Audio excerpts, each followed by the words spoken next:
Okay, so if you want to introduce yourself. Hi, my name is Amanda Melcher, and I am the Secondary English Language Arts Coordinator in Weatherford ISD. How many and what type of books are in the classroom libraries in the secondary classrooms here in the district?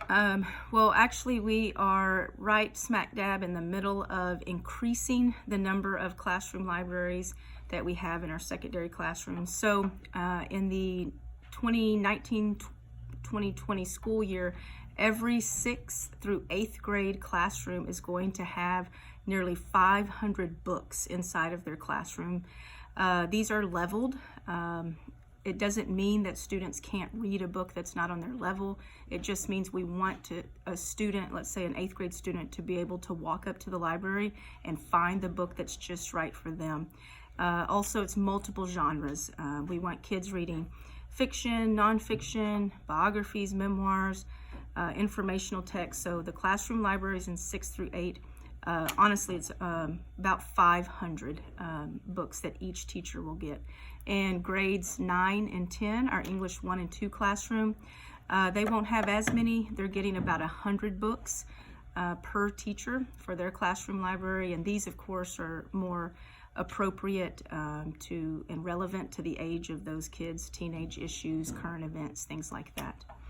What was the other part of the question? I think you answered that one. Does the school or teacher have a specific time for sustained silent reading in the classroom? Yes, they need to, because one of our current, our incoming TEKs is sustained silent reading. This is great that the state of Texas has finally integrated this into our TEKs and mandated it. So we've always wanted our teachers here in Weatherford to allow our students time to read every day.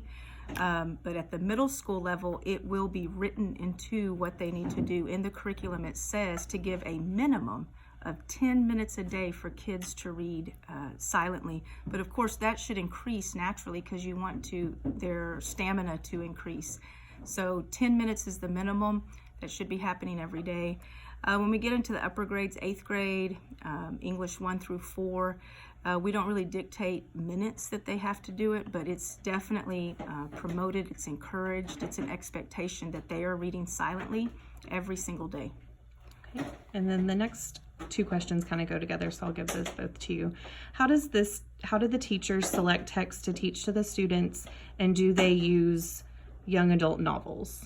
Yes, we are a fan of not just the contemporary novel, like your Shakespeare and your Orwell and things like that, but young adult novels have actually shown to be very effective because they're relevant to the students. So the way we train teachers to present novels to students, they use lots of different things. First and actually least of anything is the lexile. The lexile of the book is not as important. What we really want to look at are other things like, is the material in the book, the issues discussed in the book, are they relevant to the age? Also, something we call this text complexity, something called text complexity has to be considered.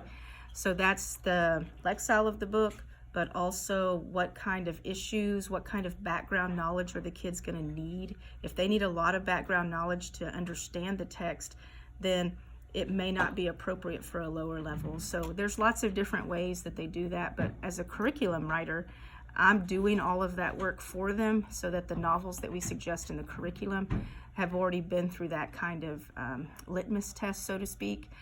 But teachers on their own, when they select books to present to students for self-selection, like here's a list of books that you can read, the teachers, of course, we're training them right now in how they can best do that.